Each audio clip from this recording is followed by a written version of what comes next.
waktu SD itu kalau ditanya sama temen cita-cita kamu apa, itu saya juga pengen nangis. Karena saya membayangkan bisa melanjutkan lagi ke sekolah yang ingin saya tuju itu sangat tidak mungkin sekali.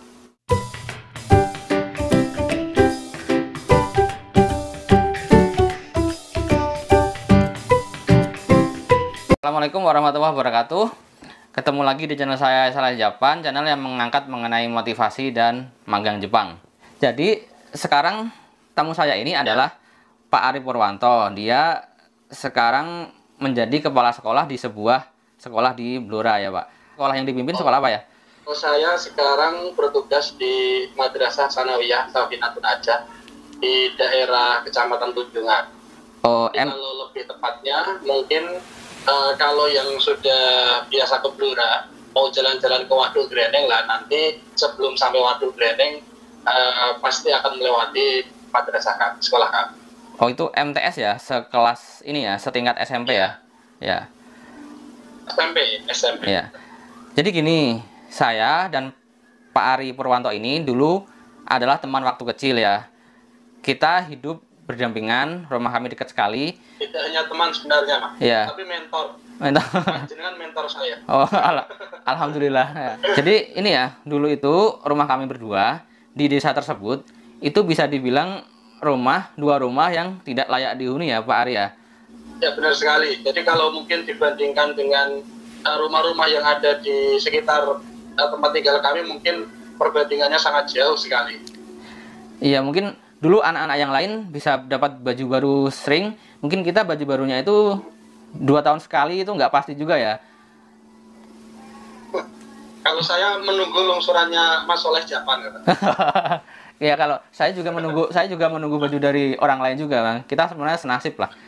Nah, ini boleh diceritakan nggak Pak Ari, bagaimana jalan ceritanya kita dulu kan hidup seperti itu. Nah, sekarang bisa sampai menjadi kepala sekolah itu apa yang terjadi? Kalau saya sebenarnya memang dari awal itu sudah punya cita-cita untuk menjadi seorang pengajar. Jadi di tetangga kita Mas ya, itu satu lorong itu kan ada kepala MTS juga, Pak Sukandar. Nah, beliau itu salah satu tokoh idola saya sebenarnya sejak kecil. Karena kesabaran, kebijaksanaan beliau, jadi saya punya semacam cita-cita, semacam keinginan besok kalau sudah dewasa, sudah besar, saya juga ingin menjadi pengajar seperti ini. Nah, untuk kepala madrasah, jabatan yang lain itu sebenarnya bukan sebuah impian dari saya, tetapi mungkin salah satu amanah yang sangat besar, yang sangat berat, yang saya tidak harapkan dari awal, ternyata oleh ketua yayasan, oleh Allah Subhanahu wa Ta'ala, ditakdirkan menjadi salah satu orang yang dituakan di madrasah kami. Nah, kalau lihat dari masa lalu kita nih, sebenarnya mungkin cita-cita itu bagus ya. Tapi dari sisi kita sendiri kan sepertinya cita-cita yang kita raih sekarang itu hal yang sulit ya. Nah, itu apa yang selalu digaungkan dalam hati, atau apa yang selalu diusahakan agar cita-cita ini bisa berhasil nih? Mungkin tekadnya atau niatnya bagaimana, mungkin bisa dikasih tahu? Kalau saya intinya semua proses itu tidak akan mengalahkan dari hasil yang akan didapat seperti itu. Jadi kalau memang seseorang itu memiliki sebuah keinginan, maka keinginan itu harus selalu dipupuk. Kalau saya seperti itu, Mas. Jadi seumpama ada anak kecil ditanya apakah kamu punya cita-cita, dia harus menjawab kalau saya memiliki sebuah keyakinan seperti itu, karena cita-cita itu adalah salah satu bukti dari dia memiliki semangat untuk bertahan hidup. Jadi ketika belajar di sebuah sekolah, itu kita pasti akan pernah mendapatkan materi tentang seleksi alam. Jadi ketika seseorang ditanya apakah kamu punya cita-cita, dia menjawab tidak, itu berarti dia sudah tidak akan bisa menghadapi seleksi alam yang ada di kehidupan itu. Jadi ketika dia ingin selalu bertahan atau selalu eksis di dalam kehidupan sehari-harinya atau mempertahankan hidupnya, maka dia harus punya cita-cita. Awalnya seperti itu kalau saya. Nah, kadang kan untuk anak yang senasib waktu kita kecil itu kan gini, mungkin dia dalam hati punya cita-cita, tetapi kadang ditanya apa cita-citamu gitu, mungkin dalam hati dia mau jadi tentara, mau jadi guru gitu.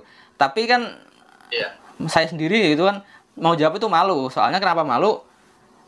Itu kamu siapa, cita-cita kayak gitu, nggak mungkin. Nah, itu untuk menghilangkan rasa seperti itu, pasti di Pak Ari pun atau Mas Ari pun kan pernah ada rasa kayak gitu ya, minder gitu. Nah, untuk menghilangkan rasa itu tuh gimana caranya? Benar sekali yang disampaikan Mas Soleh. Jadi sebenarnya cita-cita saya waktu kecil itu sangat empreh, kalau dalam bahasa Jawa ya, ringan begitu ya. Jadi cita-cita saya waktu SD itu hanya kepengen sekolah SMP itu saja. Jadi cita-cita untuk menjadi pengajar itu muncul setelah saya masuk sekolah SMP gitu.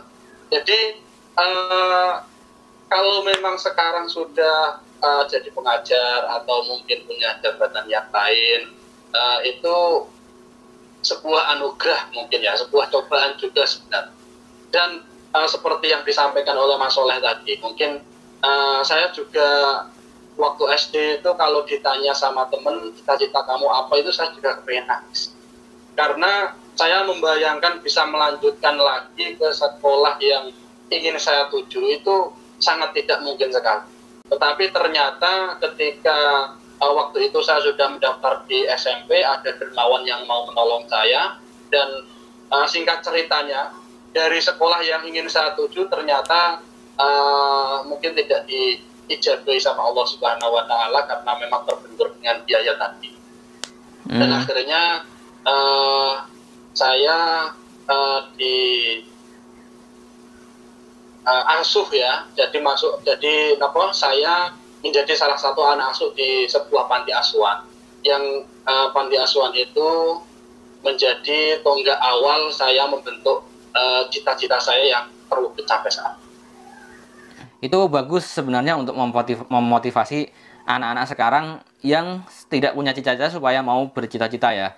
Karena sebenarnya di luar itu banyak sih yang senasib sama kita. Mereka lahir dari keluarga biasa-biasa, mungkin malah kekurangan, dan mereka masih ragu untuk bercita-cita. Akhirnya malah mereka jatuh ke ini jalan yang tidak benar, mau cari jalan singkat supaya cepat jadi orang, atau mungkin kerja serabutan. Nah, itu kan anak-anak seperti ini sebenarnya perlu dibina untuk mempunyai harapan ya ke depan.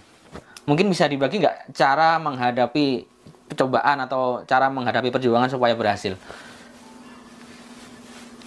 Seperti yang mungkin sudah saya sampaikan tadi, jadi proses itu tidak mengkhianati hasil gitu ya. Jadi ketika ada seseorang memiliki sebuah cita-cita, maka dia harus selalu memiliki bara api di dalam hati.